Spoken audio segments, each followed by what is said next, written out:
Hello everyone, I'm back. After a long escalation hiatus, I'm finally able to make another video on Escalation Tier 10 solo. This time, Jefferson Plaza. Not the hardest mission in the game, that's for sure, but it's still a decently entertaining mission for a video, I guess. And yeah, as you can see, already using the Year 8 Season 2 modifiers, including Variety Pack, and the lack of anchor is certainly refreshing. So yeah, before starting, I'm gonna show you the build real quick. I'm using two LMGs to bypass the Variety Pack debuff. They both have same stats, Critical Hit Chance and Frenzy, with Echo, and the other one is almost identical. Except it has lower stats, so it's not identical, but still, you get the deal. Using Quick Step for Peace Striker, everything has critical hit damage, echo, and critical hit chance and hit damage mod whenever it's possible. I'm using Backpack and Chest Piece, Exodus Gloves, and chest and knee pads. Almost God roll. So yeah, using the Reviver Hive, using the decoy. My seasonal modifier is maxed out, of course. I'm using the Invincible Active modifier because it's the best modifier that you can use for this. And for passives, I'm using Munition Belt for the increased cap, Surge 5 for the reduced canister consumption, and Contagion because this thing is like the best in slot passive modifier for this season. Like, you should actually use it, doesn't matter if you're playing solo or co op. So, yeah, let's go. I definitely want to take content creation more seriously, guys. I definitely want to make more scripted content in the future. And yeah, I think you guys are gonna be liking some of the stuff that I'm gonna be releasing. So let's start with the mission. We're gonna be throwing a decoy on the lower part of this room, and we're gonna stay right over here to try to deal with all of the enemies from this vantage point. It's a pretty decent place you can fight them. Every time you get a kill with one of your LMGs, you have to make sure that we switch towards another LMG so that we can cleanse the, the variety pack debuff that we get from Escalation. So yeah, as long as you switch weapons, every time you get a kill with one weapon, that should be enough to like have the full DPS output, which is especially essential for solo play where we're pretty much getting all of the kills.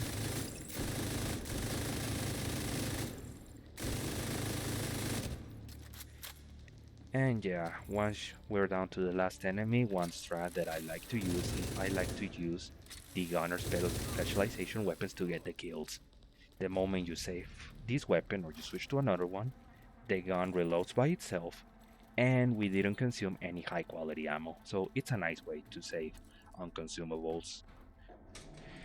One general strat that I can always give for all missions this season is that try to make sure that you get onto a room with at least 500 LMG ammo.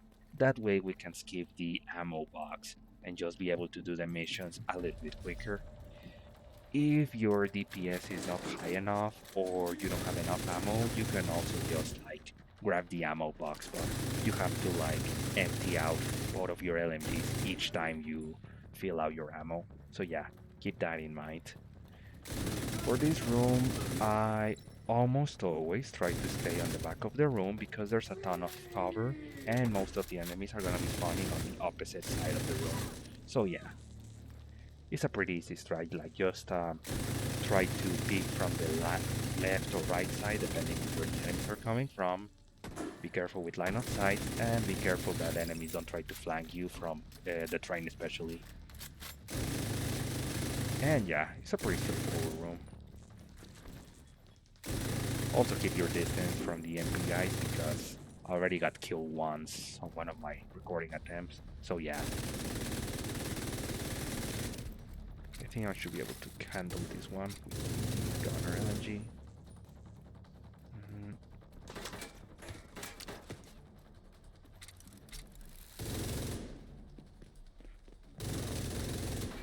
If they didn't have the EMP, I should be able to kill them a lot quicker. I'll run out of the current ammo, but anyways. And that's the train. So, yeah. Pretty straightforward room.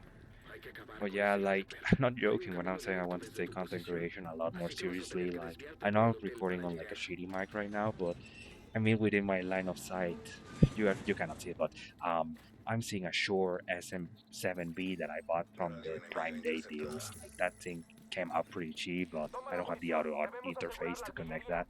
So yeah, you guys should be hearing the increased audio quality in like a video or two, hopefully. So yeah.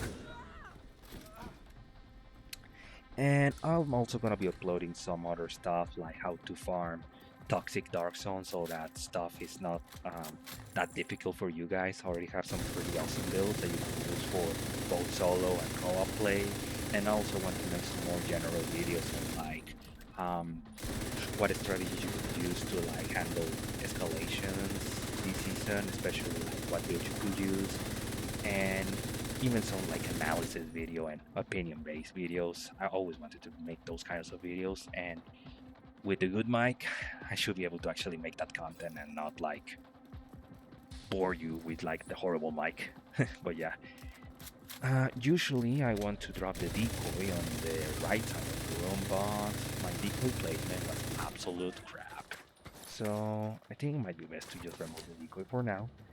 And I'm gonna be fighting for this precision in this wall.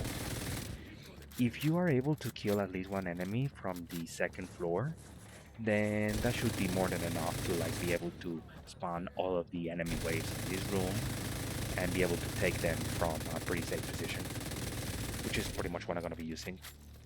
What I'm gonna be doing, by the way.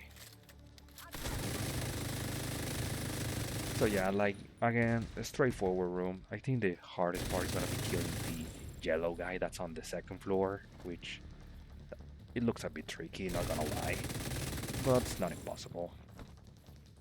You can also always flank them if you really want to, but line of sight is terrible, and it's pretty easy to get flanked by the coming wave, so I think the safest strategy is just to wait here and kill all the enemies from here.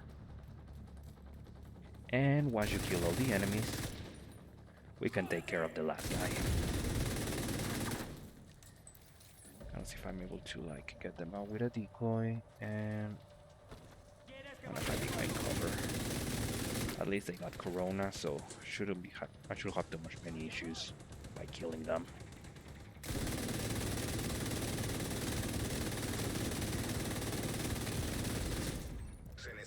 Let's go into Hellgate. That's awesome. Anyways, that was the last guy, so yeah. Gonna grab my ammo.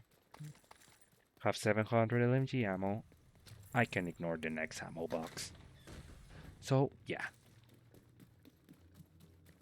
Once we get inside this room, for the first encounter, for the first enemy wave, I'm gonna be hiding behind this counter, and I'm not gonna be using the decoy. We can start pre-firing towards that door, and that should take care of most of the enemies in here. And we can pick towards from the right or left side to kill the last enemies, and that should be a pretty quick kill. And then for the next part, once we call the elevator, I'm gonna throw a decoy on this counter, gonna sit behind this piece of cover, and gonna see where the enemies are coming from. If there's enemies spawning on our rear, we're gonna be focusing on them first because those enemies are pretty dangerous. Then we're gonna focus on our right side. There was a rusher that was coming in, the one that throws the thing that keeps you stuck in place, and then I'm gonna focus at the end on the counterpart over here. So yeah, it was a pretty straightforward enemy wave, not gonna lie. And then we can start continuing with the mission. Gonna make sure that I restock on ammo right before the next room. Make sure that you don't go past the ammo box so that the enemy doesn't spawn.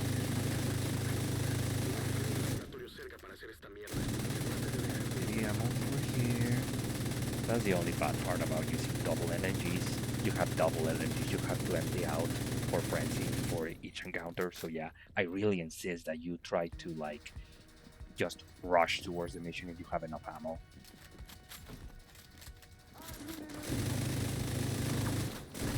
That way we can also manipulate the ammo drops of the mission if we're low on a certain amount of ammo, in this case LMGs. So yeah, you're almost always far better off just relying on ammo drops instead of interacting with ammo boxes. And also, just like on the other rooms, we can sit on one opposite sides. Oh crap, that almost got me. We can stay on one opposite side of the room and wait for the enemies to spawn on the other side of the room. So yeah, the mission is a bit long, but it's also pretty straightforward. There's not too much strategy really. There's usually like 3 enemy waves, if I remember correctly, and they usually spawn from my white door. We're able, if we are ready, we usually have enough time to like spawn kill the enemies as they're coming out of that room, but I didn't have the time, so yeah.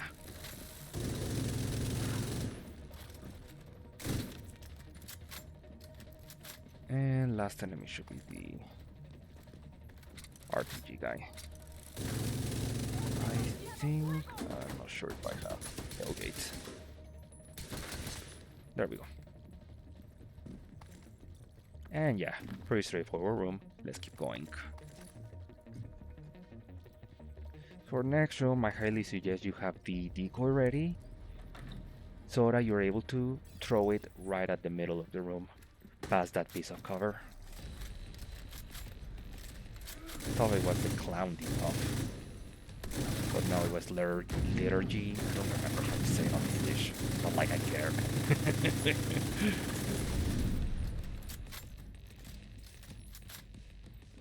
So yeah, also be careful when shooting these things because that thing also counts for the ammo debuff. And if you are sure that you're gonna get down by a certain enemy because you lost Hellgate or you're low on armor or anything, we can always pop the active modifier and get abuse the damage reduction, the 99%, so we're able to kill like the max amount of enemies in a 20-second time frame, or abuse the damage to targets out of cover 25% if you have the source modifier, and get a ton of bonus armor if you don't get shot too many times, which is pretty much what happened with me. So yeah, it's a pretty broken active modifier, but you have to use it wisely because the damage that you get from once the modifier runs out, that can go past Hellgate. I found out pretty quickly once I was farming Toxic Dark Zone and I lost all my items. So yeah, be careful with that. Now, for this next room, we're gonna be using the Contagion Coronavirus modifier by doing the following. So, we're gonna go on the left side of the room. I'm gonna be standing right here, and one enemy should drop right above me. Once that enemy drops, I'm gonna drop a decoy right here, and I'm gonna put some distance, and that enemy should have contagion from them. I'm gonna prioritize that enemy, and that way they should super spread the contagion modifier towards the rest of the enemies. Usually one single contagion infection, if you did it correctly, should be able to infect at least 6 NPCs on a single infection. So yeah, they were pretty much a super spreader, which is a great thing for us because it's a 40% damage reduction. That thing pretty much makes this room like a walk in the park, which I like. We don't usually get like easy rooms on Escalation that often. I probably should use another weapon and not this thing. No, never mind. And yeah, the thing reloads itself, and I don't waste any high quality munition, which is very important because this mission has like a, what was it? I think it's a 40 high quality ammo stack consumption per run. At least that's what I've been able to count for some of my runs. So yeah, keep that in mind. For next part, I'm gonna make sure that my LMG ammo is full. So I'm gonna use that ammo box and I'm gonna be emptying out my LMGs before getting into the next room. And yeah, also I always forget every time I record this mission, interact with the caches on the mission. Like there was one over there. There's a yellow box that you can shoot that can also give escalation loot, and there's like at least three loot boxes that I missed out. So yeah, duh. I'm gonna throw the decoy on the right side, and I'm gonna be flanking the enemies on the left, and I'm gonna make sure that I hide behind this piece of cover in the middle. This is pretty much the spot that I'm gonna be waiting at, and this is also like the perfect spot to like pretty much spawn kill enemies that are coming out from both the left side of the room, which is gonna be the next enemy wave, and especially from like the white building. Also with each enemy wave, we're gonna get at least one guy handling the mortar, so we have to be careful with that. If we do things correctly, we're gonna have enough time to like get into position and be able to spawn kill most of the enemies, but couldn't do that this time, but oh well. And yeah, as I said, this position in the middle is like pretty much the best position to deal with all the enemies. They get close enough that we're able to spread Corona on all the enemies on a single infection. And it's also a decent enough position so that we don't get killed by the enemies that often. Also in a nice position to like spawn kill enemies that are coming out from the white door, as you can already see. And they have to run a lot to flank us on this position, so yeah. Once the enemy wave finishes and the boss is about to spawn, I'm gonna be standing over here, gonna throw a decoy, and I wasn't sure if I was gonna get shot, so I had to activate the modifier, and yeah. That should have infected the enemy with Corona. And yeah, that should pretty much allow you to kill the boss in a pretty quick manner. Let's see if I don't get down from that shot that I received. It wasn't that too much damage. So yeah, that's pretty much Jefferson Plaza. It's a pretty straightforward mission. Not the quickest mission, but it's still straightforward. Showing you my stats real quick. My friends is almost maxed out at 17%. Critical hit chance almost maxed out. 186 critical hit damage. And more than 200% all weapon damage and LMG damage. And I'm also getting some of the stuff like 50% armor damage from the seasonal modifier and stuff like magazine size, rate of fire, pretty much everything. So yeah, like this season stuff is pretty easy to do. You get a ton of DPS and you should be able to farm. You have more incentives to farm solo in general, which I love. So yeah, that's Jefferson Plaza. Let's wait for the summary so that I'm able to close out the video. Come on, show me the summary. There we go. So yeah, 15 minutes and 30 seconds. Oh crap, that was a pretty quick one. Anyways, 96 kills, decent amount of enemies in this mission. And yeah, that was Jefferson Plaza. If you like the video, you can like, subscribe, and you can leave a comment. I read all of the comments and I always try to make sure to answer them. So yeah, see you guys on the next one. Have a good day.